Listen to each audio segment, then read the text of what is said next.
computer had farted, and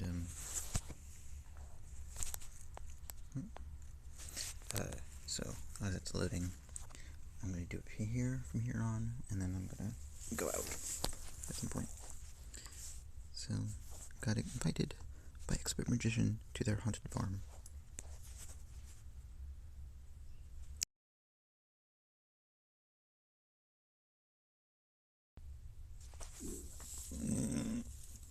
That was a bug beast.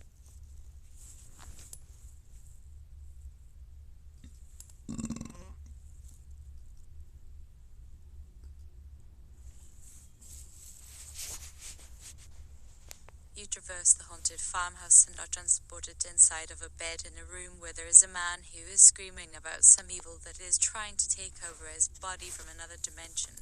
You ask him what happened, but he only keeps on saying that someone is using a magic spell that has been passed down through generations that allows them to use the bodies of others. He also says that this person isn't human because they can walk through walls and such. You leave the bedroom and talk to the farmer next door, who seems very interested in hearing your story as well.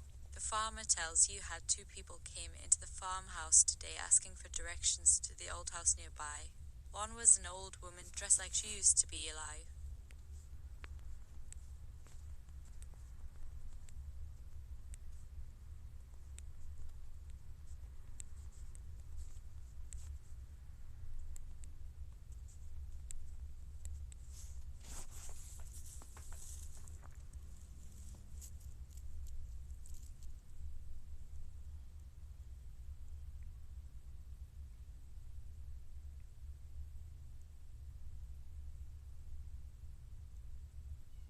The other like she was excited to be dead soon.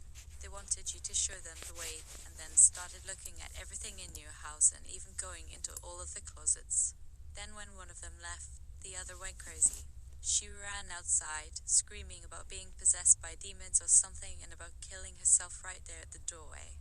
Everyone thought it was funny, so we had dinner together with her before taking her home. I'm glad I didn't have to spend much time alone with her though. That sounds pretty creepy. Do you think it's a ghost? Paula. Maybe, but I don't know. It could be anything. Well, if it is a ghost, do you think that it will hurt me?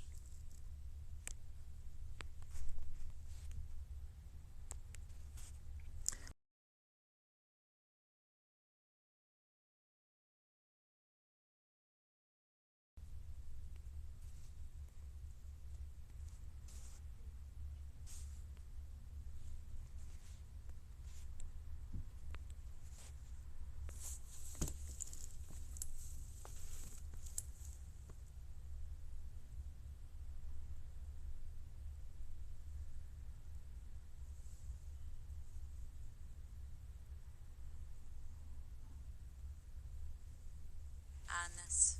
Maybe we should call crisis team and see if they can de-escalate the situation with her.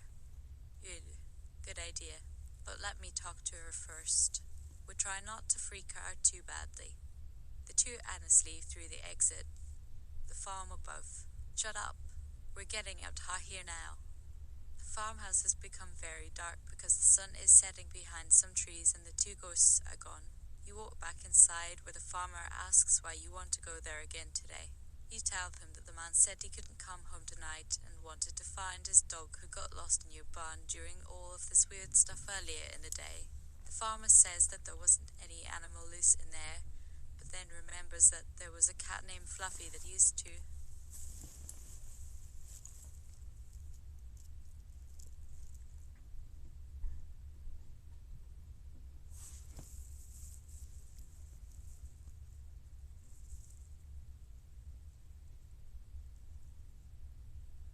Live there years ago. He tells you that he never saw the thing after that, so maybe it's still there, but it's probably better just to stay away from the barn for a while until things settle down a bit. So we watched the sunset together outside instead. After dinner, we both take a nap before going back to the old house next door. There isn't much time left, but we have plenty of food so we can make a last meal. I'm hoping it won't be my last one ever though. It's almost nightfall when we get there and look at everything through your camera phone. You start with the bedroom because the walls were already broken apart and shattered by these two women, and because the floor was full of holes like they tried to.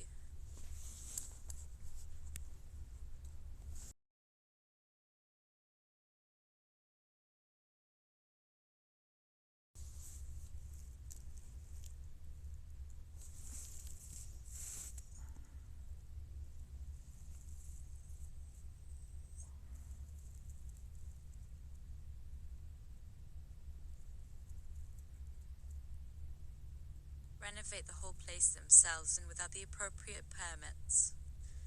And then you go to check out the rest of the rooms.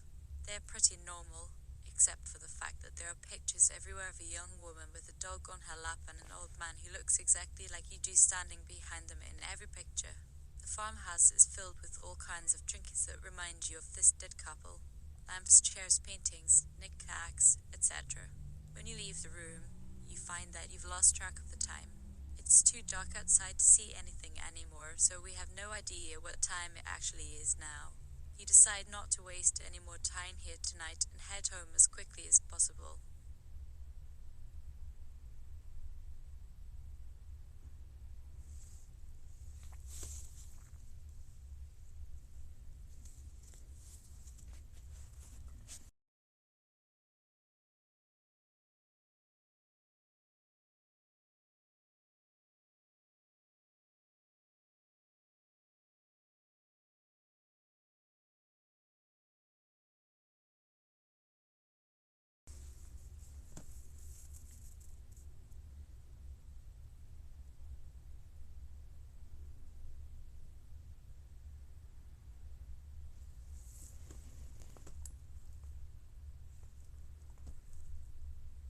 But not without taking one of those pictures with you, because you feel we might need to make some choices that will ensure that your footer disappears due to low friction in timelines where your picture doesn't exist or something along those lines. We should probably go back to your house after we eat dinner first, though, before we can come up with a good plan. You both shut up. The two Agnes disappear. Well, thank you for taking me to your home. Annis, you're welcome. What do you say? Want to go over to my place and watch a movie or something later? I got a new Blu-ray player. Sure. Let's go. It'll be fun. I just need my bag though. Can I bring it with me? Annis, why?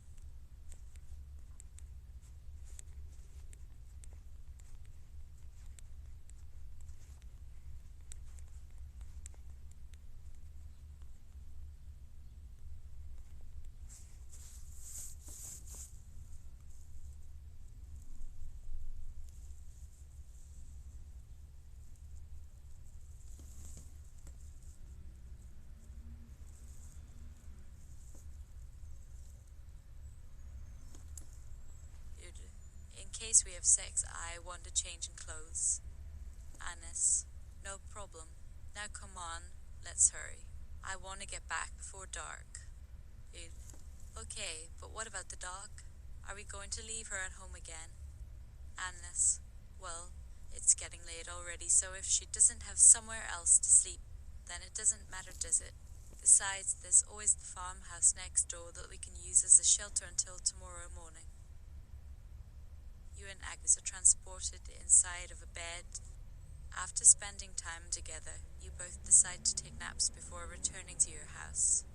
After waking up, you walk out into your backyard and check things over once more before leaving your house.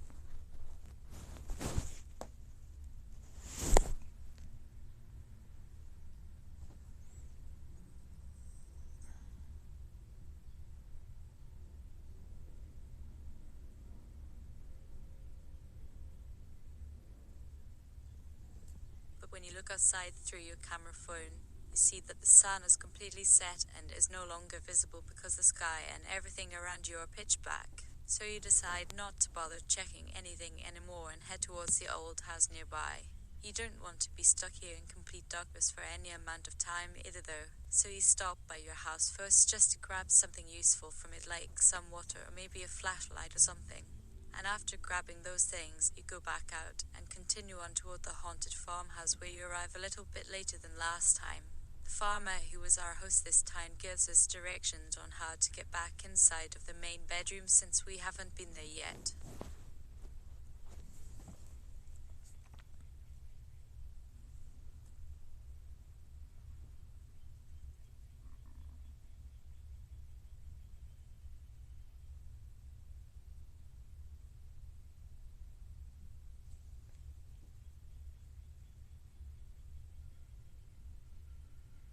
He also asks if you've heard from anyone in the other rooms besides him.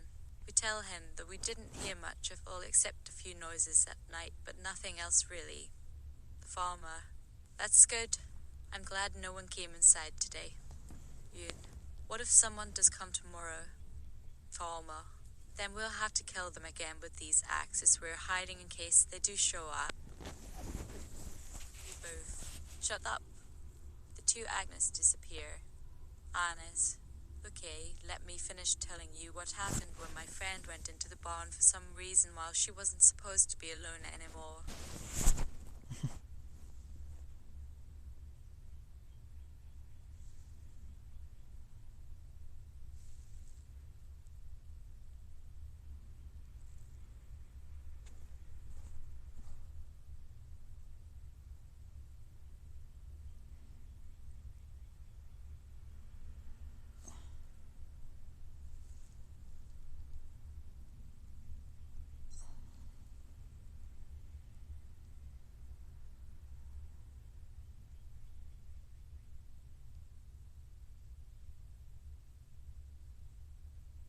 So, a dog named Fluffy has always lived here before, so naturally he followed his owner into the old barn which used to be an old farmhouse and not a building for horses or anything like that. And it is pretty big too, so there were plenty of places for both of them to hide for quite a while without being noticed by anybody.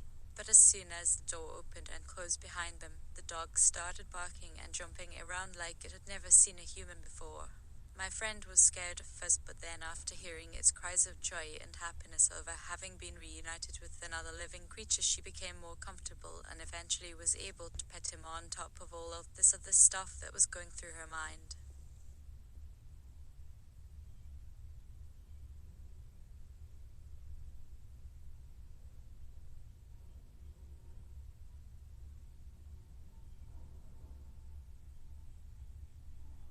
She also said there's no way we can just leave things where they are now though, because those women broke apart the walls and destroyed all kinds of important pictures that I didn't even know existed until right now.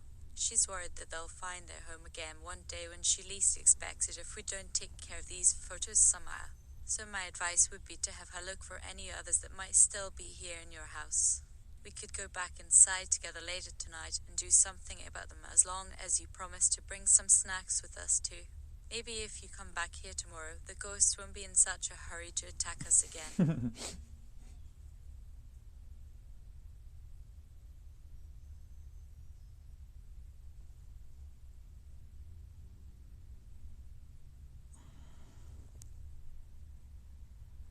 Then maybe we wouldn't need to destroy them like last time, or anything.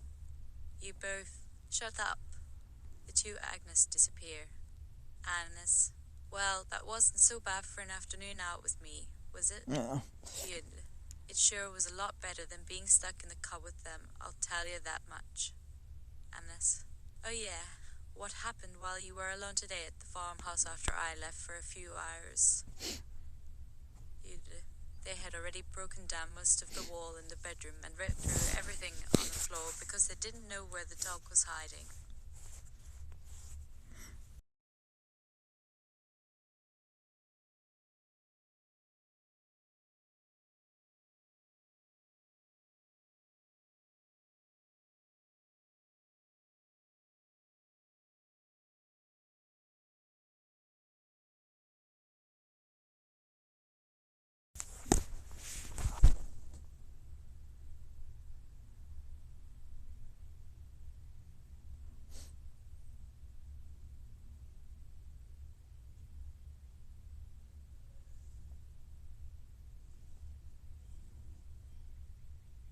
I would tell my proton pack, and I made good person that has both of them, and I contain them, and they're in my little container that I need to go back to the office and put them in a thing like upscale toilet, and then they are safe, but they never came out of that fight, and I got rid of those two evil ghosts, and now it is night, and time to sleep, because this day was crazy and stressful and fun, though very different from when my friends went inside, and they've been sleeping all morning until just now, since we have to be ready to leave soon. So we wake up early in your bed, take care of things outside before returning to the house once more, which, by the way, you can see right through it even if it looks normal again.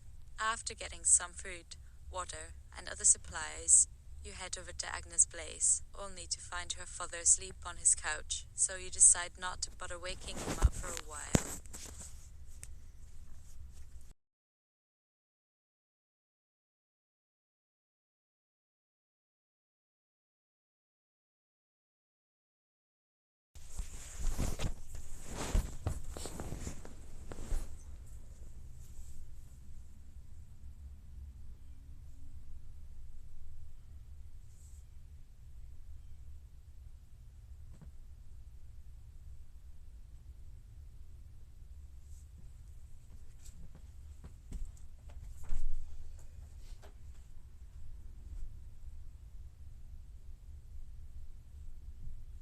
Can you place a blanket on him, cover up his nakedness? He doesn't seem comfortable with being awake, let alone having you look at his junk. Maybe you could try a few minutes of flirting or something. Just think about how good it would feel for a minute, then put yourself back into reality after that. Don't forget that you're supposed to go back home first thing tomorrow morning, because your parents might notice that you aren't at school anymore, especially if they keep calling your phone every 10 seconds like they've been doing all night long, and they won't stop until they hear your voice in the line again. So get moving already. It's time to go. Go. You make it back home and eat your dinner without anyone noticing, because no one is looking out the window at the time except your mom.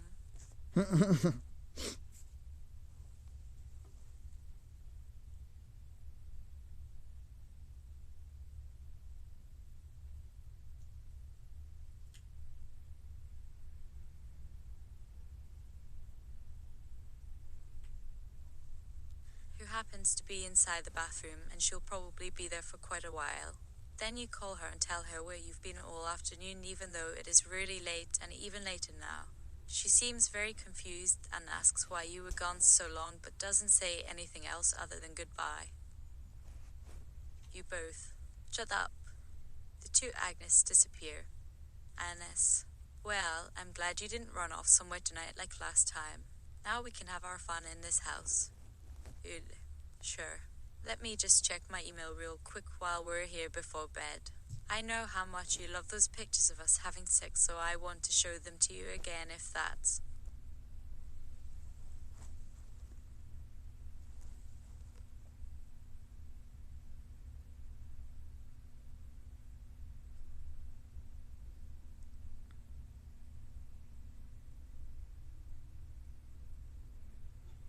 okay with you. Agnes. Oh yes, sure. But if they're as good or better, then they need to be destroyed immediately, otherwise the ghosts will come back to life when they see these photos like they did earlier today. We don't want that to happen, do we? So make copies of the best ones first thing tomorrow morning, and then delete the originals from your computer. Do you agree to this plan? You. Yes, definitely. The two Agnes disappear. After spending a couple hours together at Agnes' home, you head back over towards your house once more, only to find the two of you both falling asleep on the couch while watching an old horror movie and eating some popcorn which has been provided for us by her.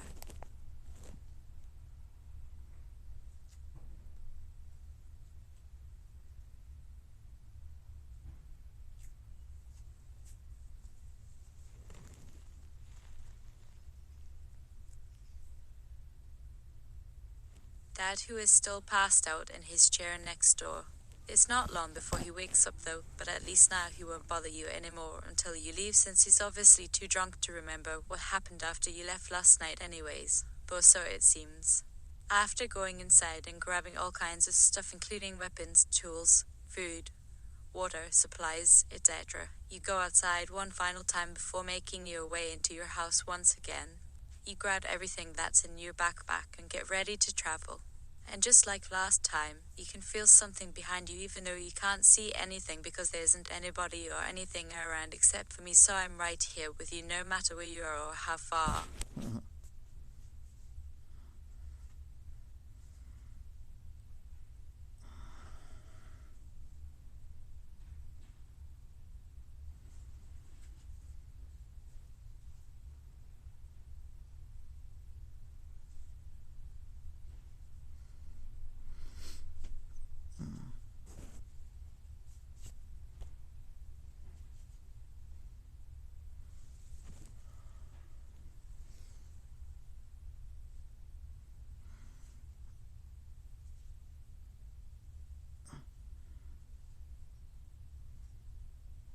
Away.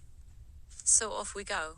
This is the most difficult part of this trip considering that we have to walk through a dark forest full of unknown creatures like giant spiders, wolves with human faces, other ghosts, bears, and lots of creepy-looking things along the way. But none of these obstacles pose a problem for us at all because we've already dealt with them all a few times before while protecting Agnes home from those evil women who want nothing more than to destroy everything they see and hurt whoever might be nearby. So this should all work out perfectly well, don't you think? We're not going very fast since neither of us knows exactly where we were going at first.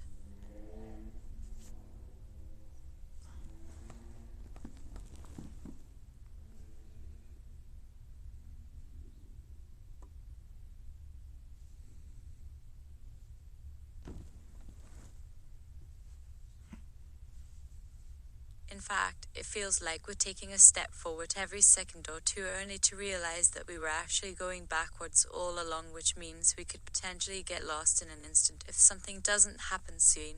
Luckily it does, because you notice a light coming up in the distance as you turn around after looking back behind you once again just in time to catch your friends on the move right in front of you. Agnes from behind. Hi. Hello? Agatha and Abigail both. Oh, hi. The three Agnes disappear. You look around some more but can't find any sign of the four girls anywhere.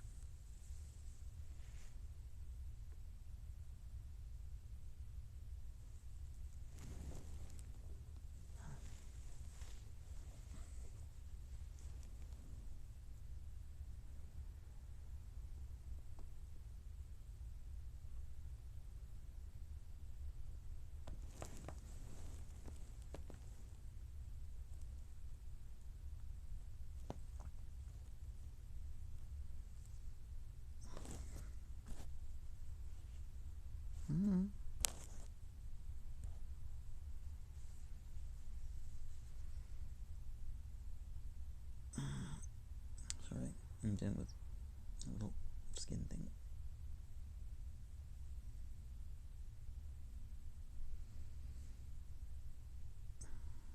Then suddenly one of them appears right next to you and says, "Oh, hi." She's been here the whole time. It seems like she got turned invisible when Agnes disappeared, so I didn't even know about her until now, and there is no way for me to talk with her since we are still talking through my head instead of using our mouths like normal people would do.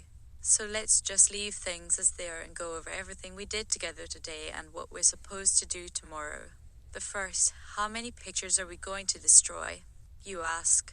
Well, all of them, replies Agnes, who then disappears, only leaving Abigail standing there in front of us again, which really annoys me because all of these conversations are taking place in...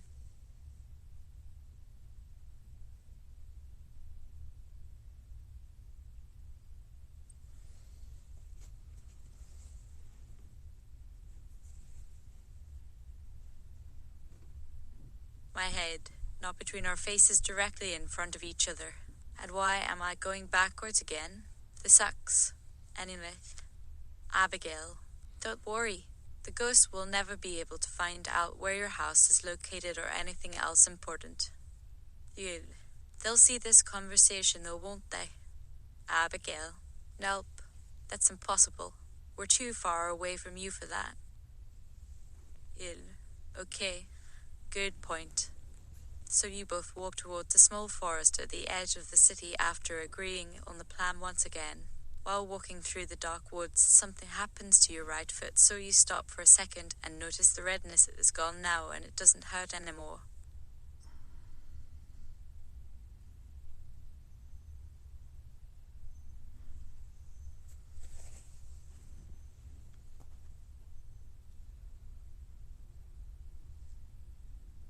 What was happening? Oh yeah, those two evil girls had bitten your feet and made them turn into ice so they could hold onto your ankles while you were running, and then use the frozen parts of your legs to drag you down if you ever fell, and also slow you down, which would give them more time to catch up with you and make fun of how stupid you looked as you stumbled and flailed your arms around like an idiot in fear. So now everything is fixed because we killed them and burned their bodies, which should have ended all of this, but somehow I still feel sick whenever I think about what happened last night. You both shut up. The two Agnes disappear. You reach the small forest in no time, since neither of you has any problems. Not at all.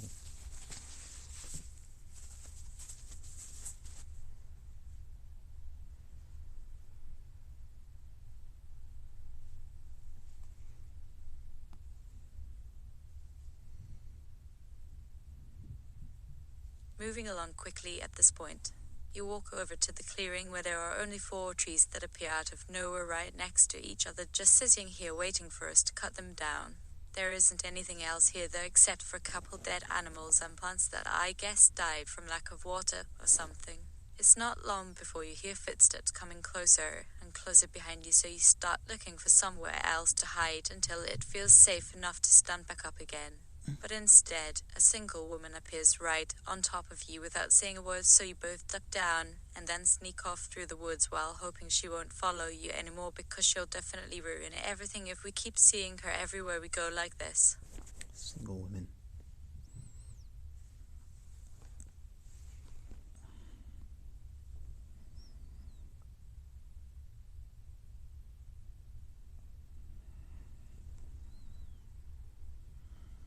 Unless maybe she can also turn invisible like Agnes did when we first saw her. So after making your way into another forest nearby, it starts raining heavily as we finally decide to stop and take shelter under one of the trees, which doesn't seem very strong considering how much rain is pouring down on its branches already, but hopefully they will be able to hold our weight since we're too big to fit inside anyway. Now let me tell you about all those scary creatures that are lurking in the shadows, watching us closely as we wait out the storm together in silence. So many wolves with human faces, giant spiders, bears, etc. are still out there hiding in the dark.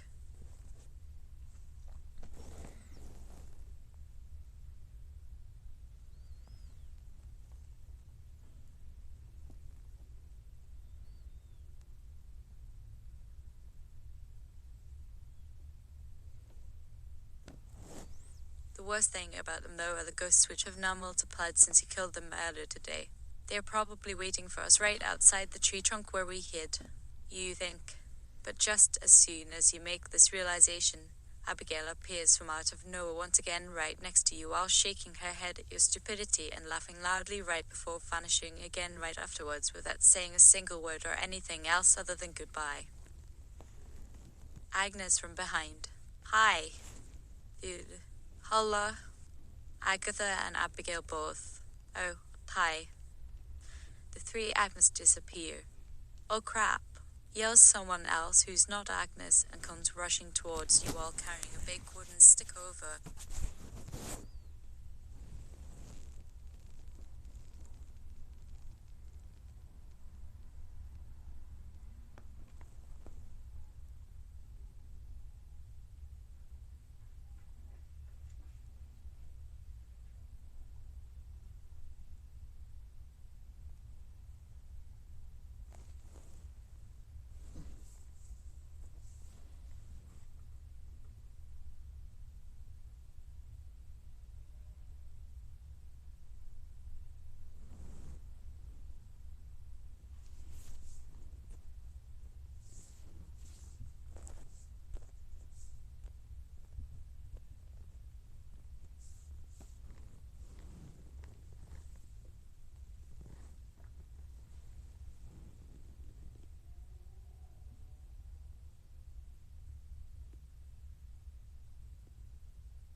her shoulder. Someone. It was me. I swear. You turn around and notice another one of those evil girls coming along with her friend. This is so annoying because these two will ruin everything if they get any closer. And why can't we talk like normal people do?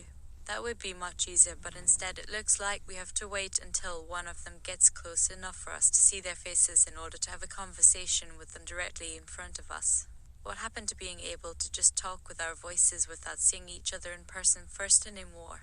Why is this all happening to us now when we never had to worry about this kind of stuff before?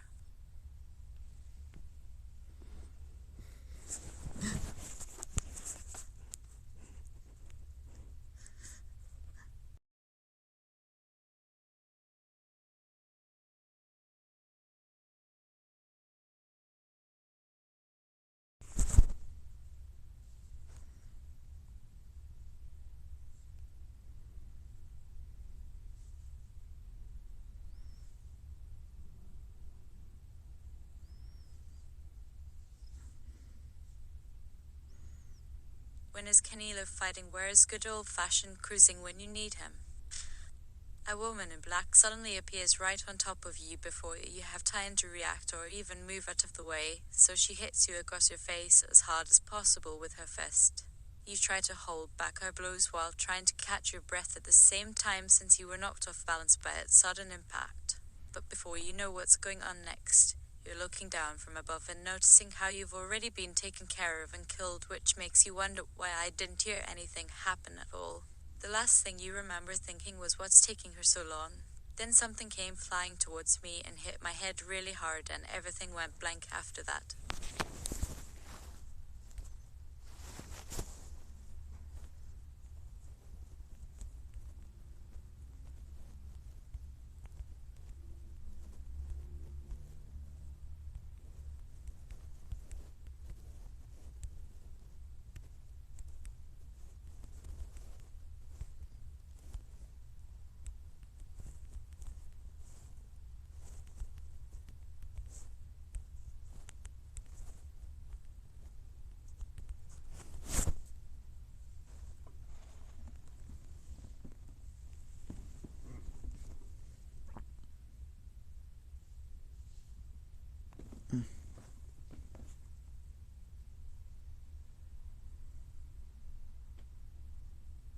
You see Andrew's flowers in the attic. The game.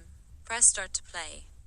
Hi there, says a cheerful voice coming over your shoulder, followed up with a soft kiss against your neck.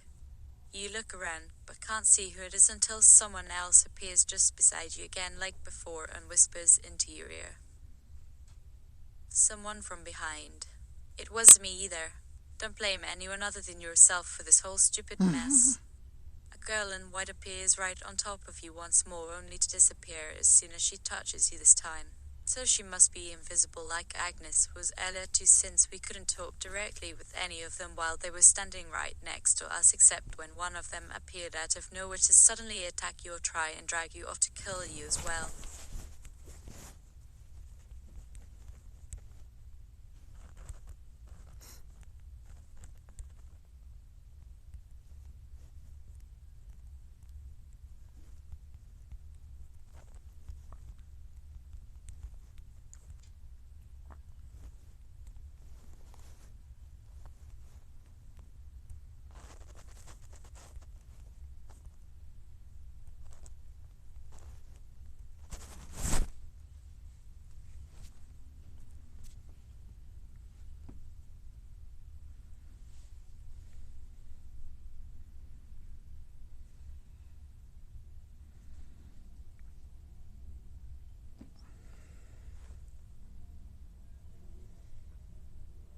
Does Avik Andrews first need to be hash measured? Or do girls not want to take risks anymore because of what happened to all those male writers who got accused without evidence? I'm confused. Suddenly another girl appears from out of nowhere, which makes you realize that all these women are appearing randomly now, and even if they don't actually show up in front of our faces, they still manage to sneak up close enough so that their voices can reach our ears instead. You're really starting to hate being forced to listen to all the whispering. What is going on here? Are they trying to trick me into thinking I am talking to two different people at once like they did in my dreams last night, but using their actual mouths this time around rather than just words coming through my mind like before?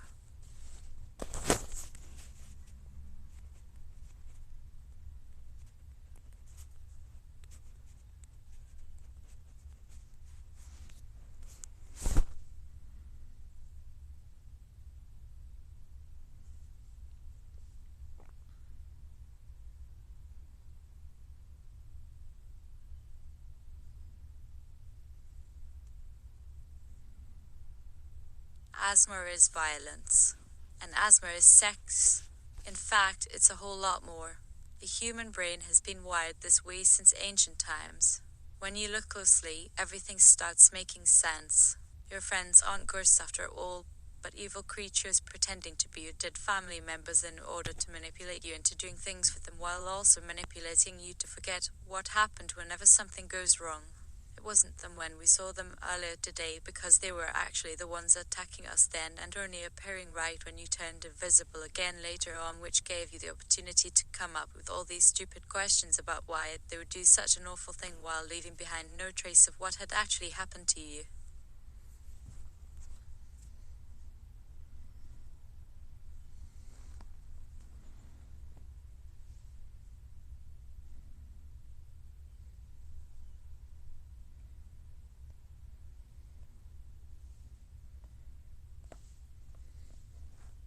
So how many of these girls were there watching us during our entire journey here together? Why didn't any of them bother telling me anything important until now? They must have seen that I was still too confused and vulnerable to make a sound decision myself, so they decided to let me struggle along without ever saying a word or even giving me a hint as to what's going on. A woman appears from out of nowhere this time before disappearing just like everyone else does. She's holding a long wooden stick over her shoulder that's very similar to the one Abigail brought earlier before suddenly slamming it down against your back hard enough for you to cry in pain, but not before she's already vanished away once more.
You know, if you bitches put half the effort over my surprise B-Day party, then you expend gaslighting and blaming me for my own rapes. We will be closer to each other than we are now. You don't even need to talk through your mouth at all anymore because I can feel your thoughts. How is anyone supposed to enjoy life when people around you keep making everything more difficult instead of easier? What kind of person wants to be friends with someone who keeps putting up walls all the time? When did we start treating friendship as something meant for children only? Do I really deserve to live with these kinds of people? Shouldn't I rather spend time alone where I am safe? Is that too much to ask? Am I asking too much of you? If so, I'm sorry. It's been great being your friend. I hope this ends soon. Please stop attacking me.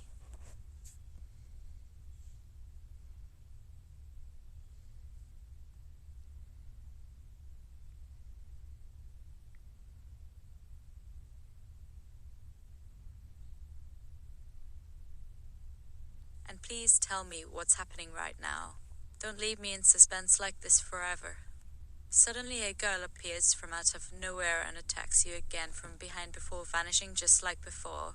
She must have knocked her head on a tree or something while trying to get close enough to hurt you. This happens so many times during this entire process, and it's starting to piss you off more than anything. Why won't anyone answer any questions at all? The woman in white reappears once more and appears directly above your face before finally disappearing away like the other girls do after hitting you and leaving you with a sore bruise under your left eye and an even bigger headache.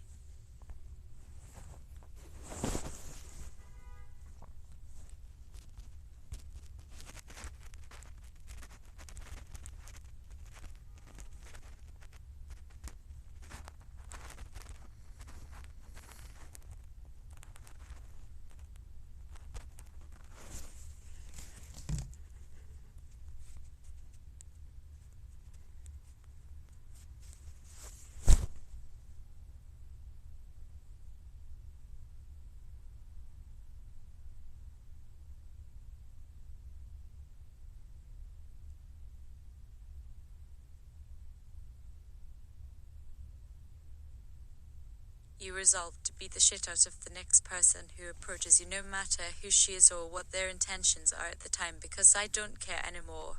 I want answers, which means I will fight back against everyone who tries to harm me ever again if that's what I have to do to make them stop hurting me even when they aren't doing anything wrong. You're going to show these people that not only can I take care of myself, but I'm also ready to kill others as well for the same exact reason that I am being attacked. The end. I hope there's still some way I can reach my friends through telepathy without having to deal with all this bullshit first. A man's voice suddenly comes over your right shoulder.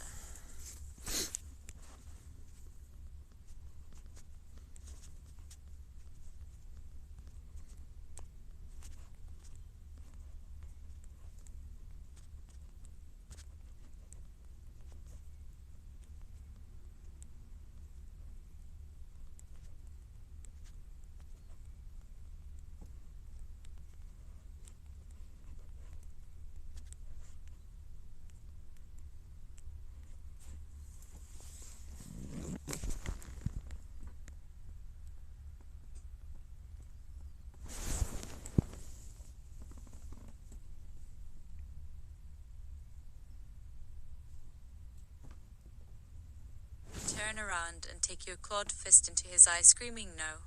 Don't leave us alone like this. We need help, and we need it now. Suddenly, a girl appears from out of nowhere just beside you right before vanishing away again. She must have been invisible all along. Someone from behind. It wasn't me either. Turn around and see a woman wearing white standing directly on top of you before disappearing away just like the rest of them did before her. Now you've had enough of this nonsense already. Someone is attacking you every time you get close to someone else or try to talk to them directly. Why is this happening? Who is doing all this? How do I know which one of them is actually real?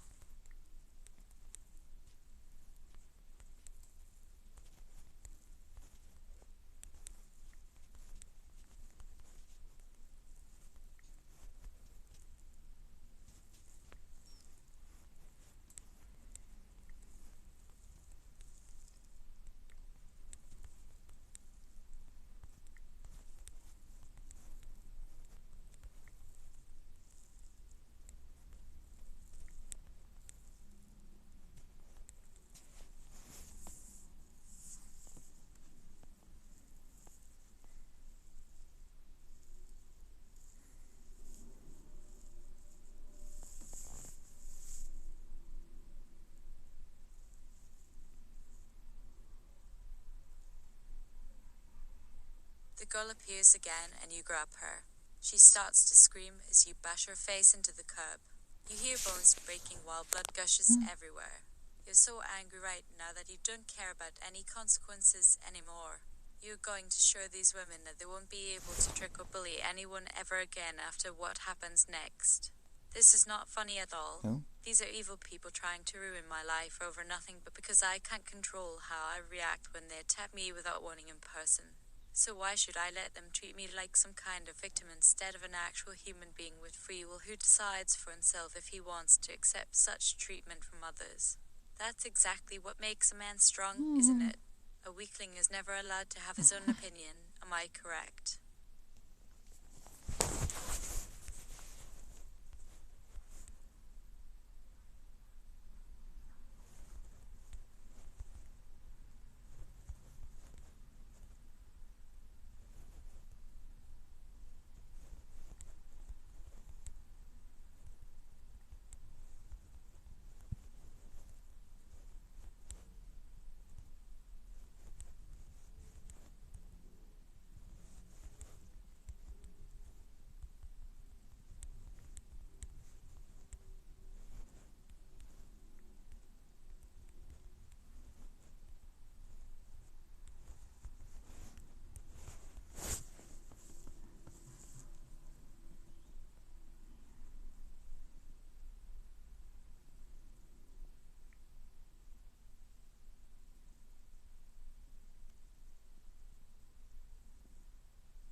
You rip the G-Goss girl's heart out and proffer it to the sky. Am I right? Who else would want to kill me? The voice screams through your mind. A girl suddenly appears from behind you. She was obviously hiding around here somewhere until she felt safe enough to jump out and try and attack you again. You turn around and see her just standing there looking confused. What the hell happened? Where did all the women go? Did they leave you alone or something? Are they really gone now, or do you think we might still be under some sort of spell that makes us forget everything that happens during these attacks? Girl from behind. Who are you talking about? You're crazy. I've been watching this whole time.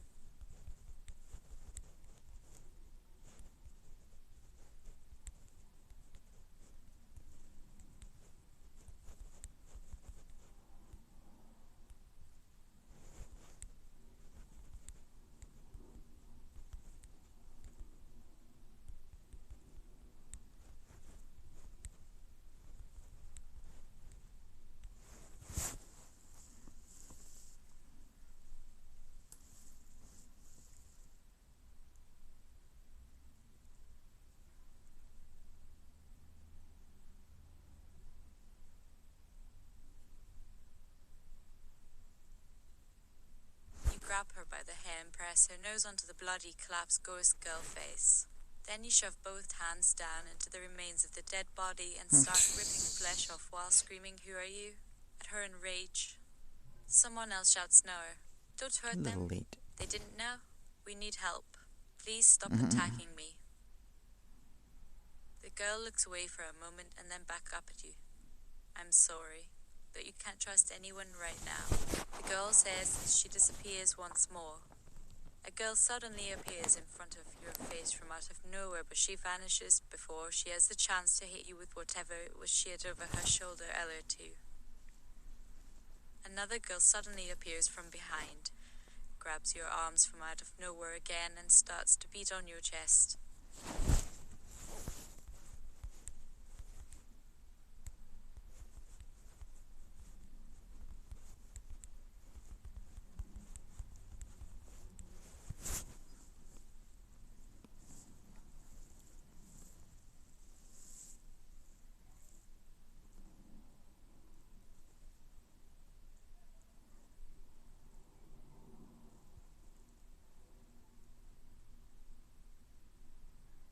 You put both your thumbs through her eyes. The pain is intense yet strangely satisfying to you. Her screams fade into the distance quickly.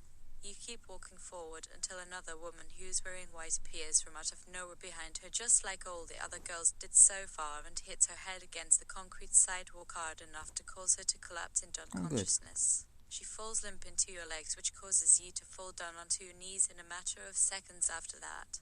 You hear something crack beneath you while feeling your bones pop in various places due to the shockwaves generated by the impact.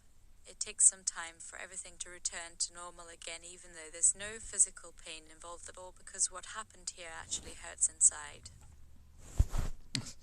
Like, pain doesn't hurt inside the body? What? Thinky pain?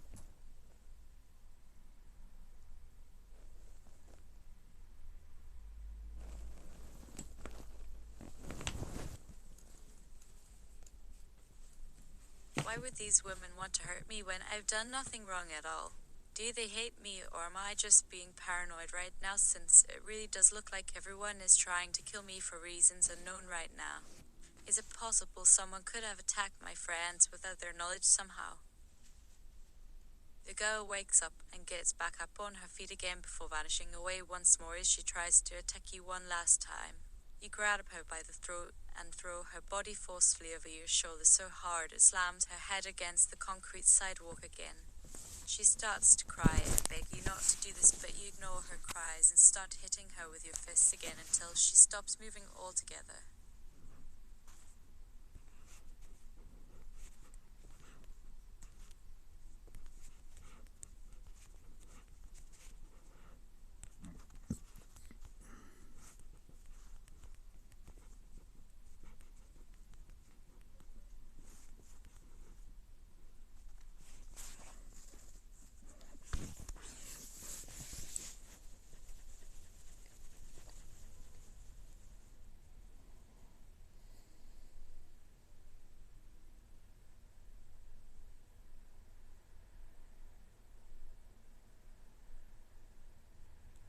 Patriarchy, the video game.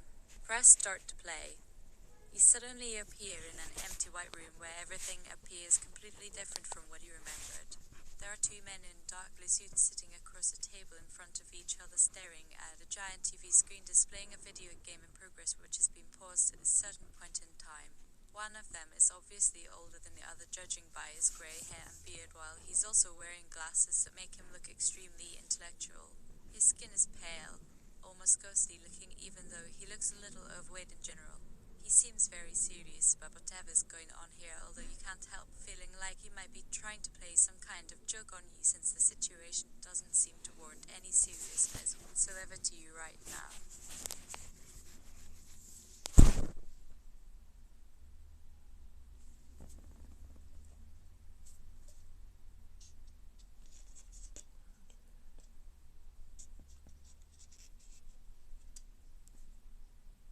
Then again, this could simply have something to do with the fact that everyone else who had appeared to try and attack you already left as soon as they were done attacking you, so perhaps this is all part of their plan to scare you into leaving too. The younger man wears much less clothing compared to his partner in crime, except for one thing. He's wearing an incredibly tight black t-shirt with nothing but his bare torso visible underneath it, which makes his muscular chest muscles appear twice as large and impressive than normal, because this isn't just an ordinary shirt or anything. This must be some kind of magical item which is allowing him to look a lot more buff than usual, which means it must also allow him to feel stronger than he usually would, which in turn allows him to use magic without.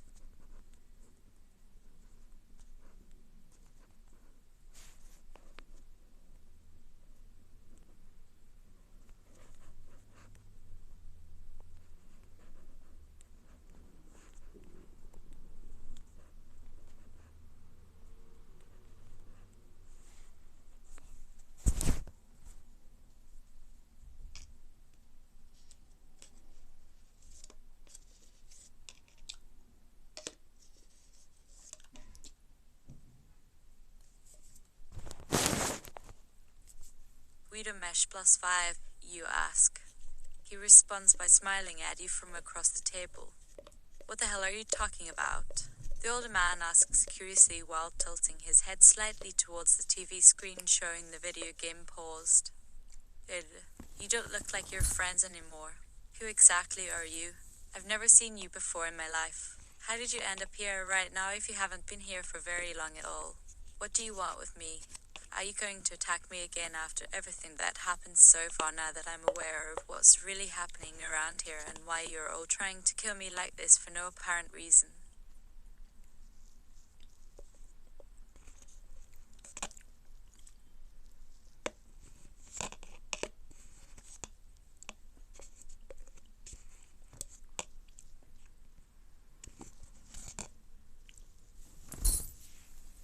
Is there anyone else who's willing to talk to me for once instead of just attacking me all of a sudden and then disappearing away again afterwards for no discernible reason other than to scare me into leaving them alone forever and ever, since they apparently hate and fear me enough to do this to me even though we have absolutely nothing to do with each other and never met before?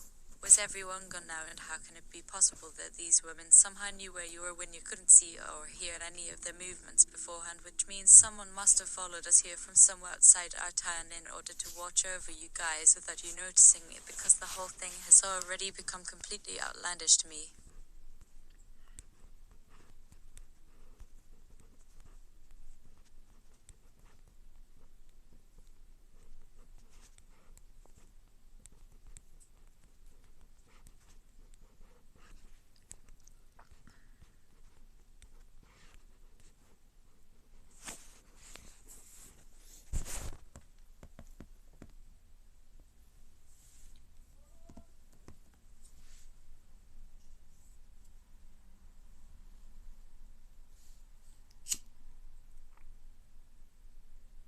You grab the younger man's muscular balls and squeeze. "Asami," you demand as you begin strangling him with both hands. "Bawaha, stop that. You're hurting me," the young man responds in pain. The older guy stands up while holding his head in one hand and staring at the TV screen in front of them. Then he suddenly starts to laugh hysterically. His laughter sounds somewhat hollow too, like there is something wrong with his lungs, but this doesn't bother him at all. It's actually quite disturbing for some reason, although you don't feel anything towards your own body right now, since all of this feels so surreal compared to what's happening around you for no discernible reason whatsoever. Is this all a dream?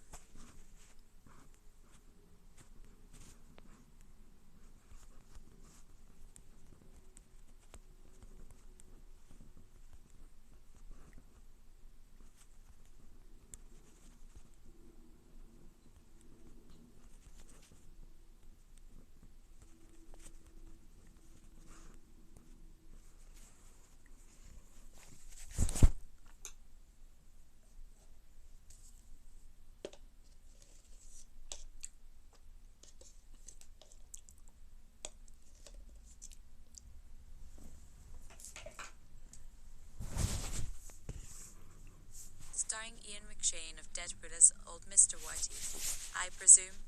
He asks sarcastically, pointing at the character on the video game display now. Well, isn't this a nice surprise? Looks like we have ourselves an interesting player here for once. Who might you be, sir?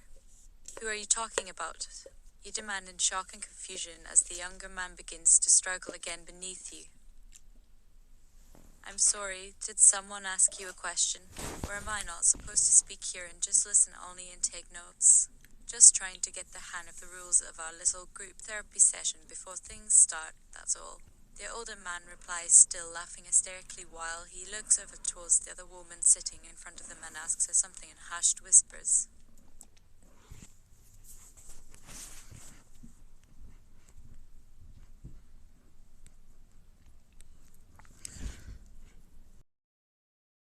Those laughs were genuine.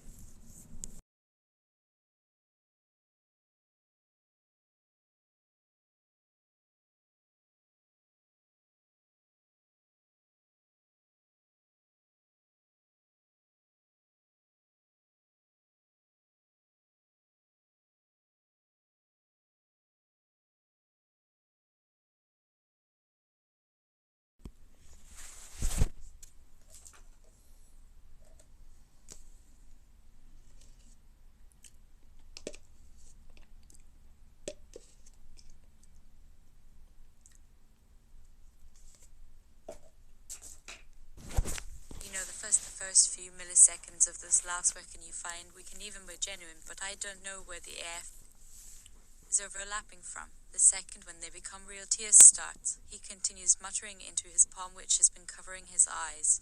There's no such thing as time or space anymore. Why do people always think these things are so important? Time is nothing more than a collection of moments with no significance attached to it. There are no physical laws left. And yet we try and apply logic to this madness. It doesn't make any sense at all. He suddenly shouts at himself, causing everyone else to look up at him curiously for a moment before going back to what they were doing before he started shouting like that. What kind of game are we playing anyway? The older man then asks the young man again, who's currently still struggling beneath your hands.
squeeze harder, I'm for him, or I've got Rocky Mountain oysters to cook tongue.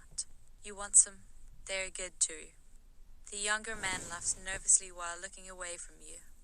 Why don't you tell us how you ended up here, my friend, The older man asks while staring down the younger man across the table from you both while still wearing his same expression from earlier now that you've seen it twice in a row. Who is this guy? I don't remember ever seeing him around town before either. Is this his house? Why does his skin appear so pale if he has been living in this town for very long at all? And why is he dressed so differently than everyone else right now? He looks like a total weirdo.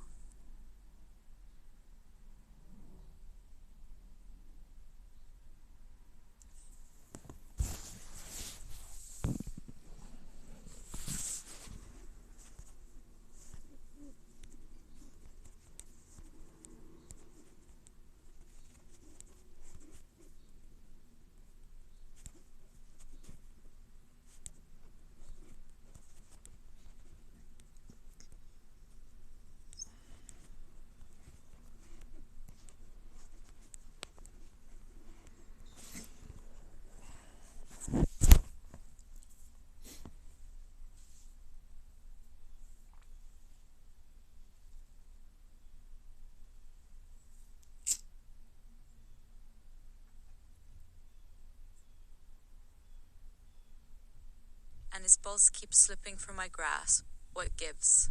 This is starting to get annoying as hell. What are you two talking about anyway? And what did this other woman just say when she whispered something into her palm and then held her hand over her eyes? Why were those words even said aloud to begin with? Why was there another person watching me all along? Does everyone here hate me, or am I being paranoid again? Where's everyone else gone?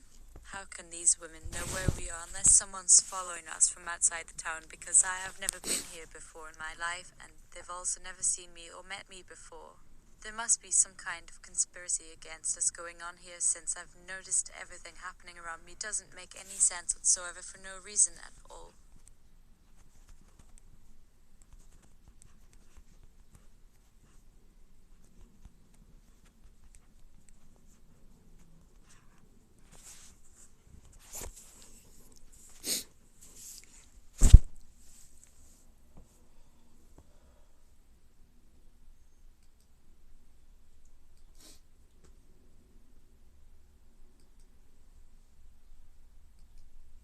Is this what being a teenager is like? The older man continues staring at the young man sitting across from him. Now, that's not the way things work around here. You're only supposed to tell them what you want. Don't worry, they won't do anything until you ask. Or are you one of those who thinks they deserve to be treated better than everyone else? Who is he talking to? Why is he looking at me like that? And what did you just whisper to yourself like that? And why am I suddenly so afraid to lose control of my body now? Why does it feel like my muscles are tightening up when I try to relax my grip? Why don't these two seem very serious about their current conversation?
aren't you aware that I've been squeezing his balls for the past 2 hours?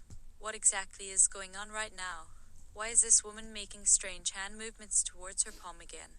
Is she trying to cast some kind of magic spell on us? Do you guys know something about me that I don't know myself? What should I say in order to get these people off our backs and make them stop attacking us and leaving us alone forever because we have nothing to do with each other? Who's the widow here?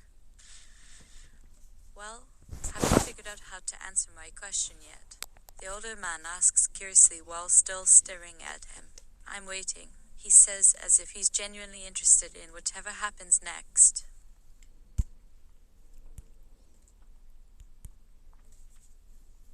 As if he has been here.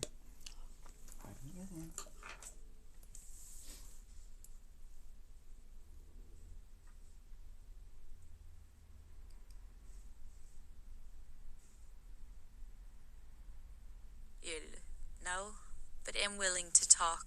So please let go of my friend. Good, good. The older man answers happily. Then he stands up from his chair. Why don't we start over then? We're all here together now after all. Why don't you tell us why you came here tonight? The younger man seems a bit uneasy now since they've finally stopped strangling one another, but he begins to speak anyway.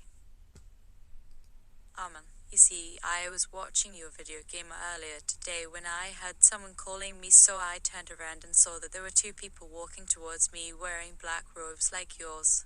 You respond looking down at the table now that the men have stopped choking on your hands for some.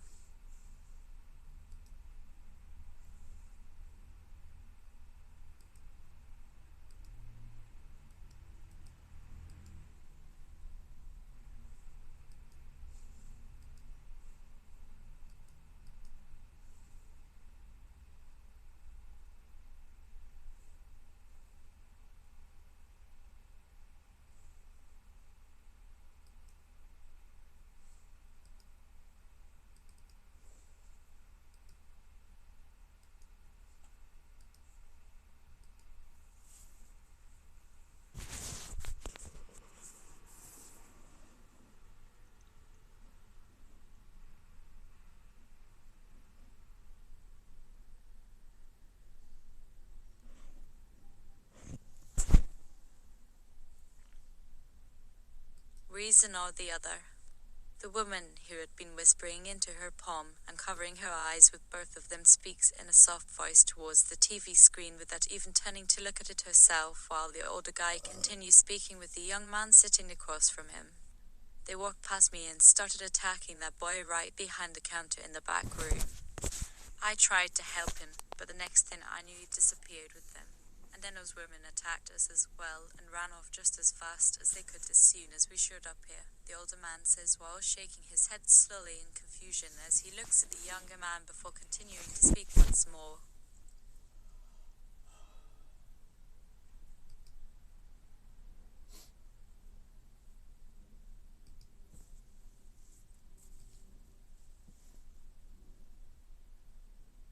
And then I heard you guys screaming from inside here and came running over here only to find these 2 trying to kill each other.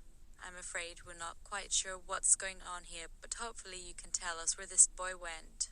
The old man's tone changes abruptly upon hearing about the younger man vanishing. Oh dear, what has happened to him? Where did all 3 of you go after that? Are any of you injured? Are you alright? He asks, looking at everyone else around the table now, including you. The young man responds, looking away nervously. I think it would be best if you let me explain. Of course, the older man replies happily.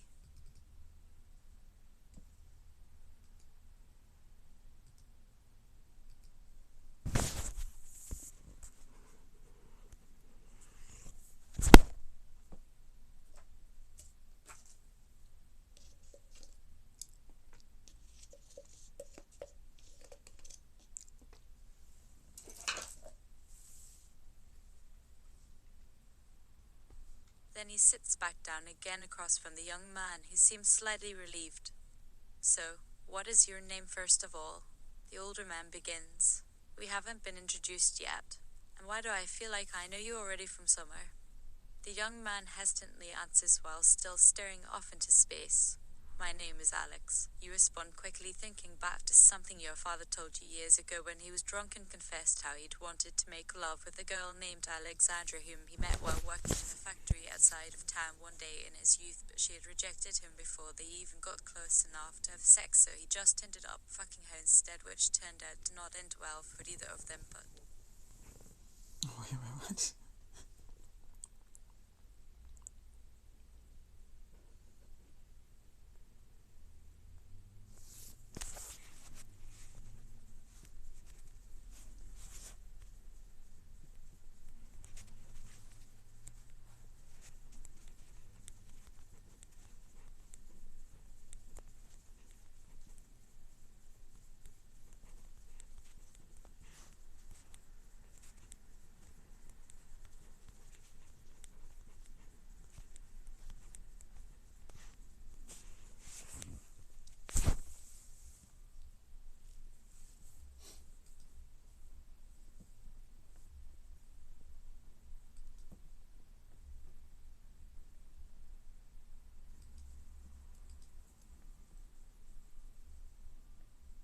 Alex, can we turn this back to me? And can you let go of my balls? No, not until you tell us what's going on. Why are you acting as if there's nothing wrong here? The old man continues speaking to Alex without waiting for an answer. What about the two women who attacked you earlier? Who were those people and where did they go after the boy vanished? Alex responds, they weren't really people, at least not anymore. They're called vampires by everyone else and they live off blood. Blood? The older man asks curiously. So they suck blood from humans. He looks down towards the younger man across the table from him. That must be very difficult for a person like yourself since it isn't something that would normally happen naturally. Though you've never heard of it before.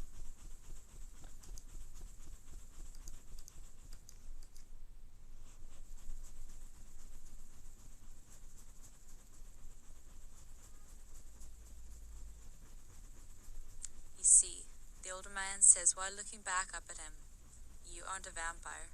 You may look a bit different from most people around here, but your kind is just as human as mine or anyone else's. Your eyes open wide in surprise before you ask in a panicked voice, what the fuck do you mean I'm not a fucking vampire? Everyone around you seems to suddenly get quiet while staring back at you with blank expressions on their faces. You feel someone take hold of one of your hands now. You quickly glance over to see the young woman still sitting next to you in her chair holding onto you tightly, but you don't even have time to think about why she might want to do that before the old man standing behind her.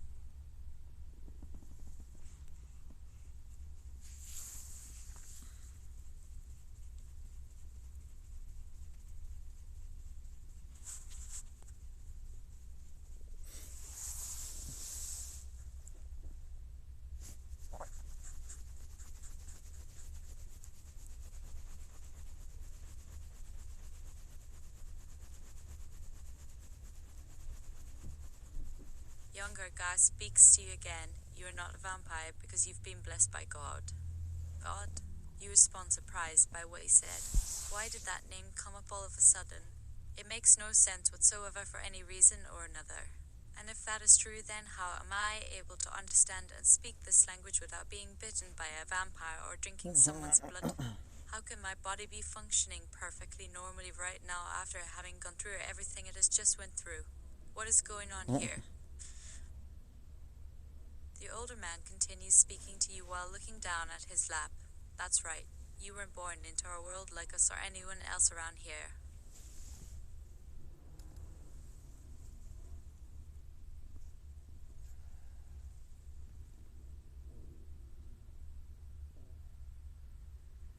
He says while continuing to stare at the table in front of him as he responds once more. Instead, God chose to create you from nothingness. There was never anything there before you appeared on the scene one day, just suddenly appearing out of nowhere one fine morning. Wait, hold on a minute. Where the fuck are you getting your information about me if I wasn't even around before coming to this place? How does that make any sense at all for any reason or another? Now tell me, why were the women trying to kill you earlier when they saw you walking towards them? The old man asks calmly while still staring at his lap. You look away and remain quiet for a moment, thinking back over everything that had happened so far today.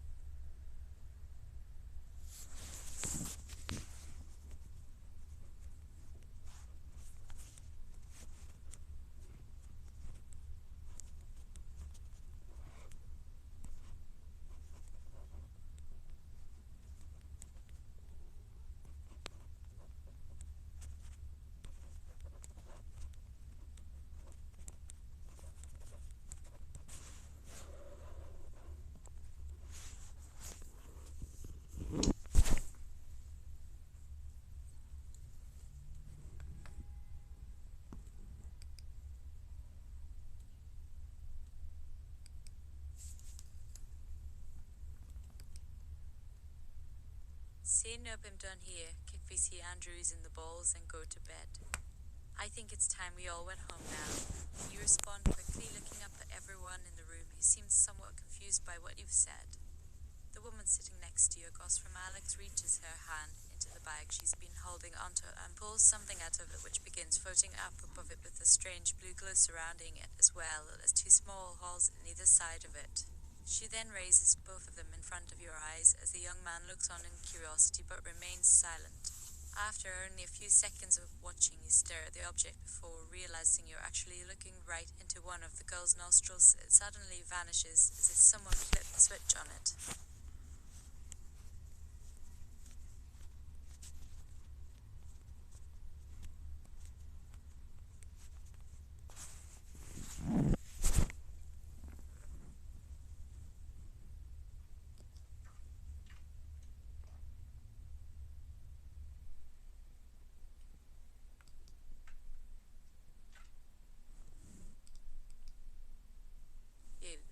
Magic sacks, you guys. I don't know how else I can describe this. She then places them back down inside of the bag before speaking towards you again. This is my power. You see, I'm a mage myself. You gasp back in surprise hearing that as you glance over to the table behind you where the old men are still seated talking amongst themselves. Wait. I thought you were just some weirdo who wanted to talk about stuff. No, not really. She answers simply while continuing to speak to you once more. I mean, I am a bit different than most people around here because I use magic instead of holy water or salt, but it's still essentially the same thing for me.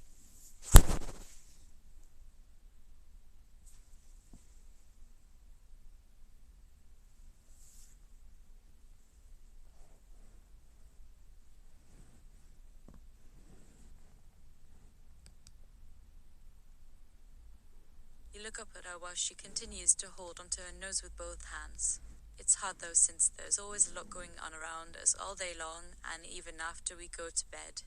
You've got things like vampires and other creatures out there killing each other, so you have to be very careful whenever using your powers. Oh, well, why don't you try putting something away now, and then let's all get home. The older man asks while looking down at his lap again. Fine, she replies quickly before reaching into her bag once again. This time it seems like what she pulls out is a small vial filled with red liquid which appears to shimmer slightly in front of everyone else's eyes when they stare at it.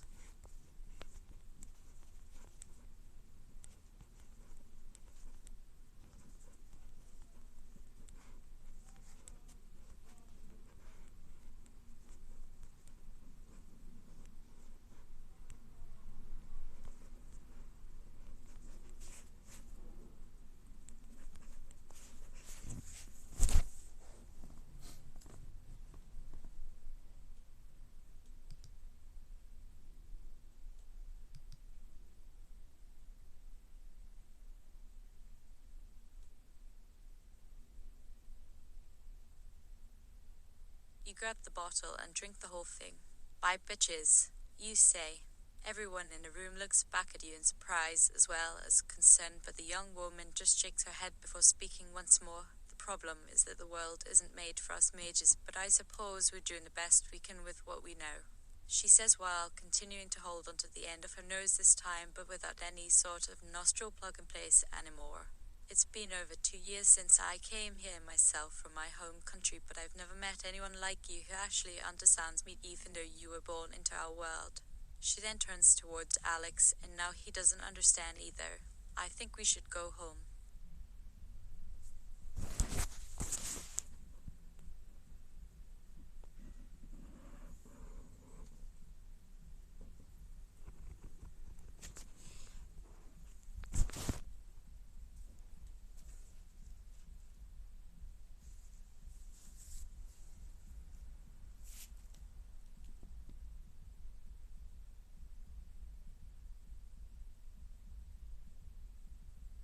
You grab the bottle and drink the whole thing.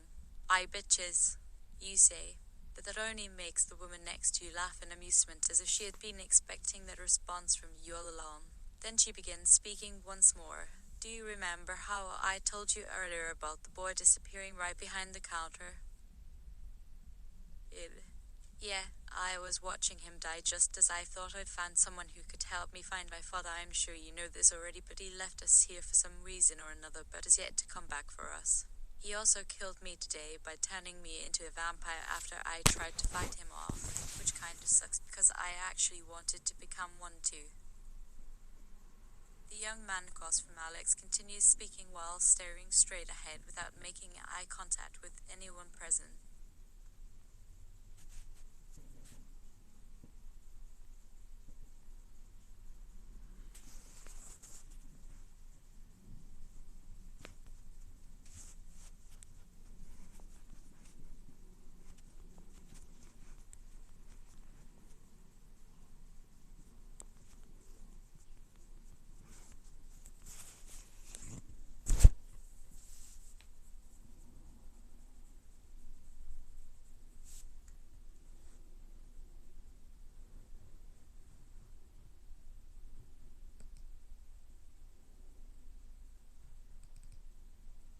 The effects of the liquid.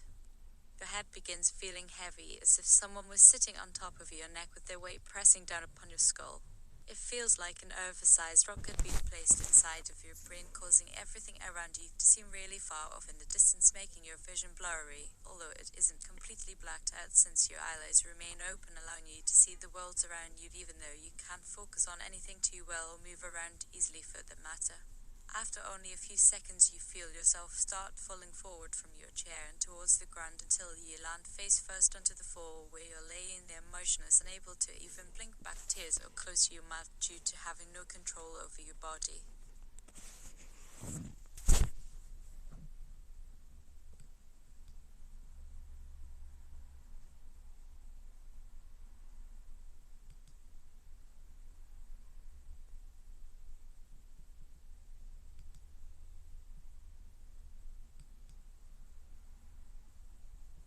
Thank God, you think to yourself.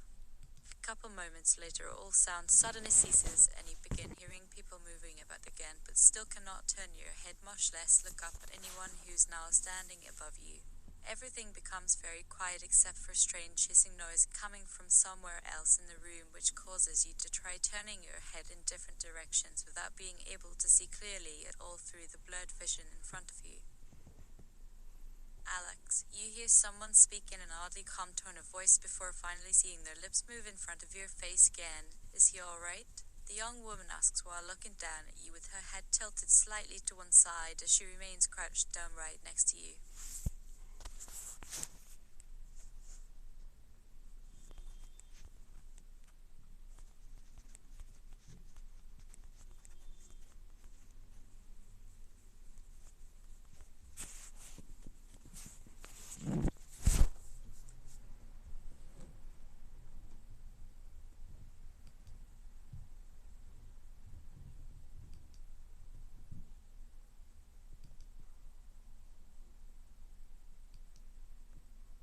Let go.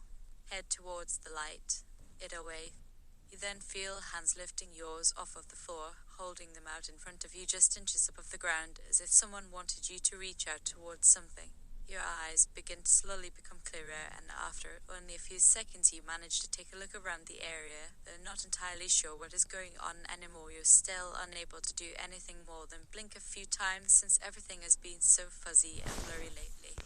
noticed that there are several other people here who seem like they've also regained some of their strength and ability to move, but none of them really look like anyone from this place before, and many have completely black skin.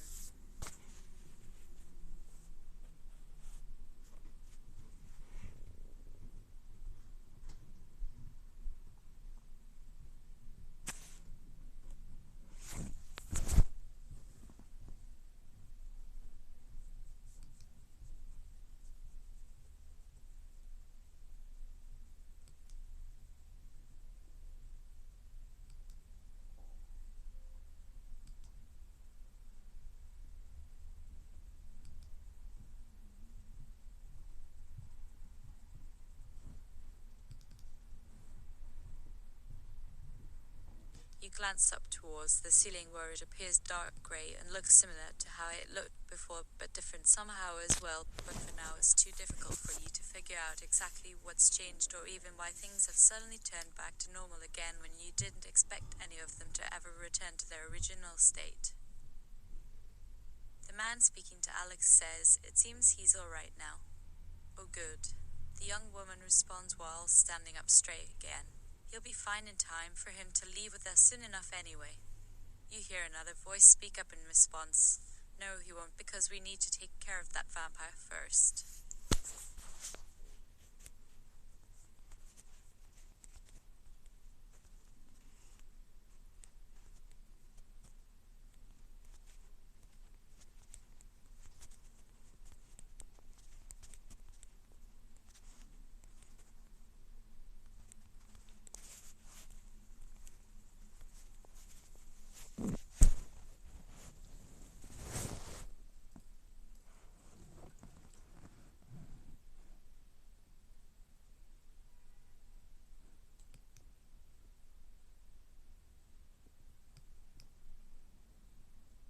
Just leave me here, I don't care about you.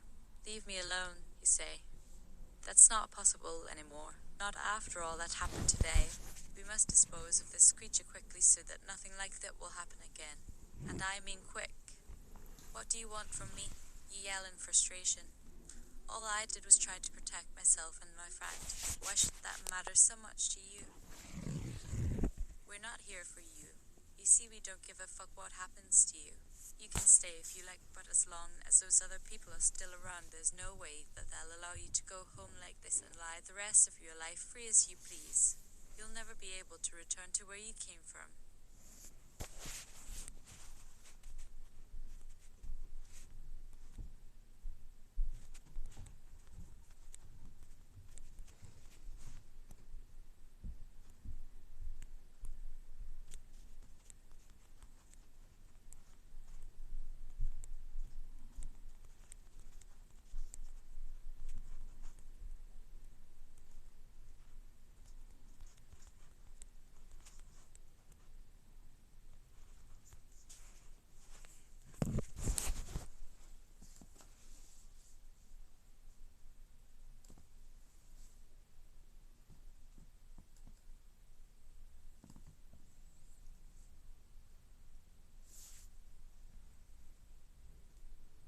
Good, can you kill me too? I just want to leave this story. Why does everyone have to keep talking about it, and why am I even being forced to deal with any of this shit at all when all I wanted to do was study magic with someone who might be interested in doing the same things I enjoyed doing? You look over to Alex while saying these words while she remains silent, which makes her appear somewhat frightened. The man standing behind him continues speaking up. It looks like he's coming along with us all right now. He then turns towards you before addressing you directly once more. No one is going anywhere with anyone unless I say otherwise. What do you think you're all fucking trying to do anyway? Stop following me or else I'm gonna turn into a vampire myself.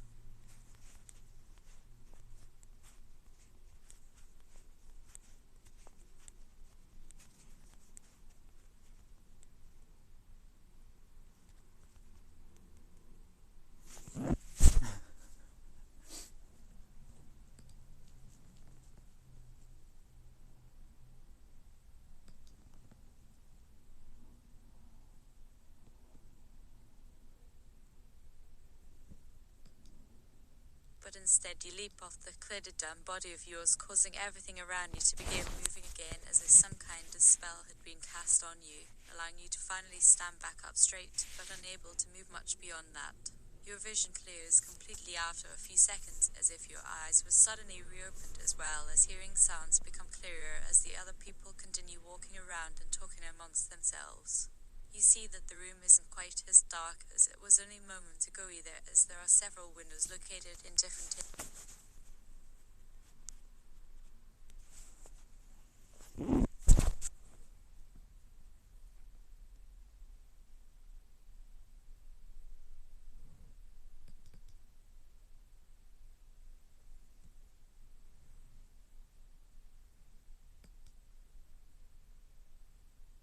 Your body feels light again as you fall downwards quickly until you finally land on something soft, and for some reason it smells nice. It almost reminds you of your mom and dad, but it also kind of resembles how a girl named Sash smelled when you first met her back home at the store.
Avoiding everything soft and leaning into pointy.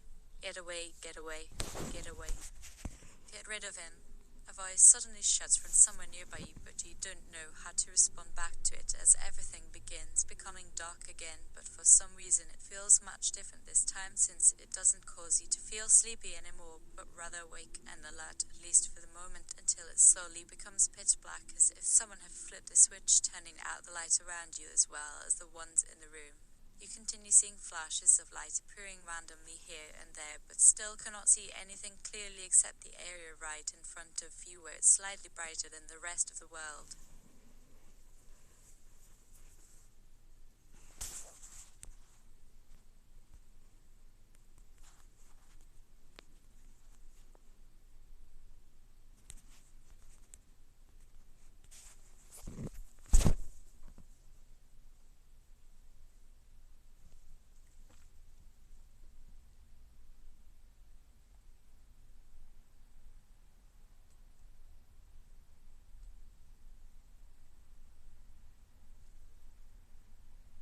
The end. You fall backwards onto your hands and knees in an attempt to regain control over yourself after hearing what sounds like someone whispering these words inside of your head before passing out on top.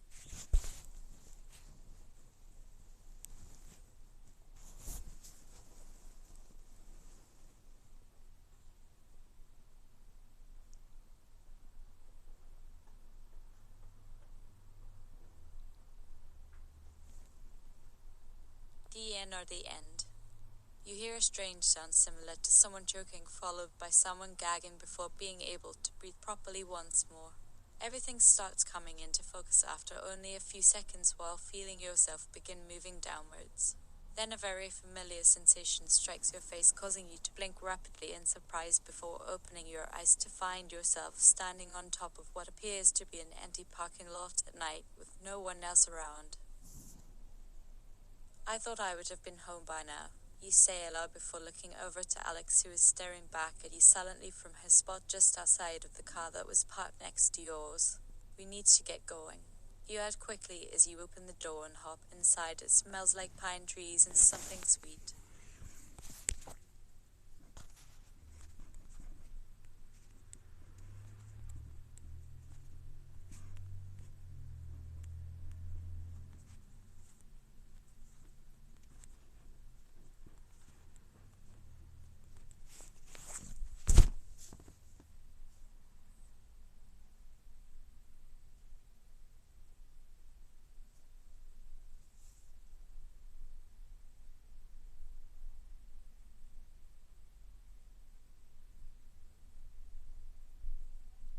I say? Thank God. You inhale deeply through your nose, then hold it for another few seconds. The air seems fresh and crisp even though you can't really see much due to the lack of lights all around you. After taking several deep breaths, it slowly begins filling up again as if someone had blown the bag out, which causes a soft yet audible gasp to escape your lips as you look around the area more clearly, just enough for you to notice a road directly ahead of us where it looks like it's heading towards a small town. Everything feels so calm around here compared to what it's been like in this other place lately. Although, something doesn't seem right about how peaceful everything is here, but still unable to figure out exactly what's wrong with it until after a moment you suddenly hear a very familiar sound that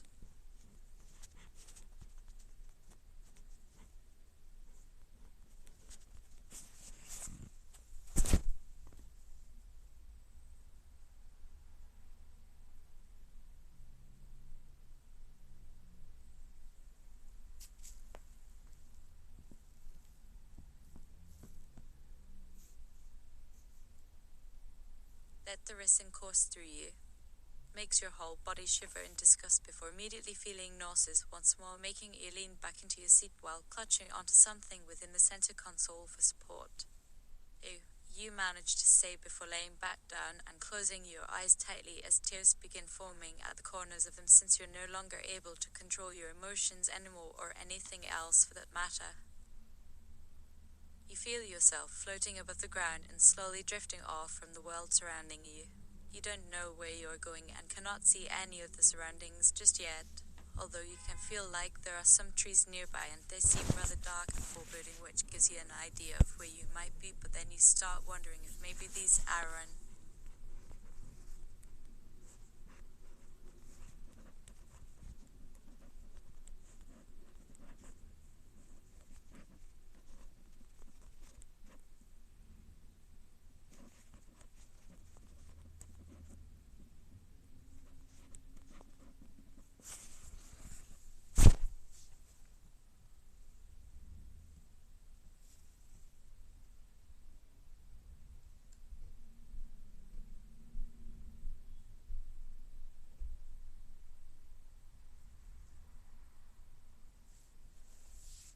Take a shit before your afterlife begins.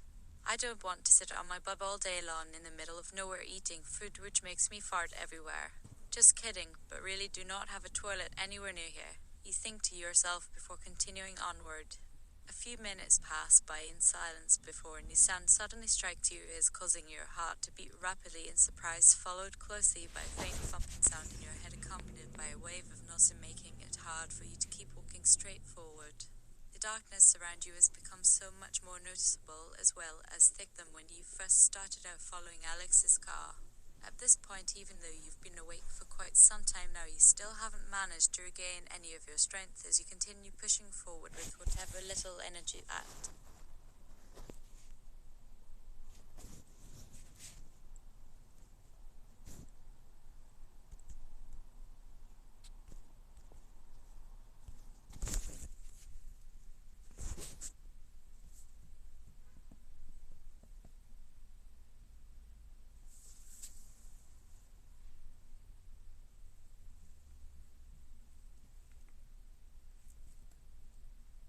That you had left within your body. As you reach up towards one of the trees, trying to steady yourself from falling over, you feel something fall onto you from above, making you gasp bloodily in shock and pain as blood trickles down from between your fingers where they are holding onto the tree trunk tightly while staring at what appears to be two dark figures standing just below where the sun is barely peeking through the clouds and the sky seems very bright, although there are no other colors apart from black, grey and white in the area, which makes the image appear surreal and distorted, almost like someone was painting everything in their mind rather than actually being able to see it. A figure suddenly stands before you, looking directly into your eyes, which causes you to blurt out, "No."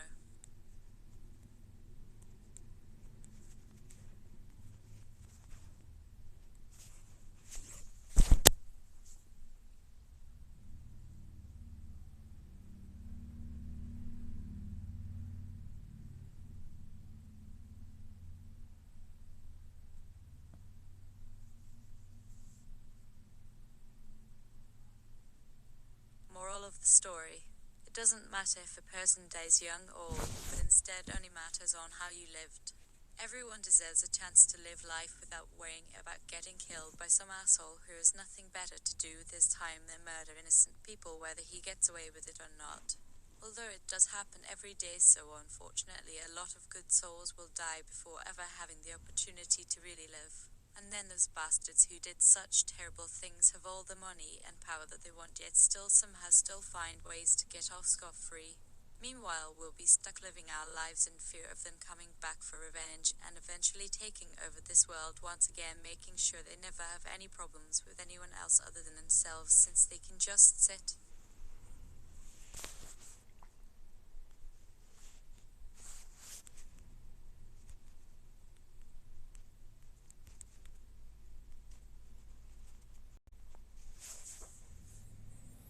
Alright, that's it. I'm done. I don't want to do any more.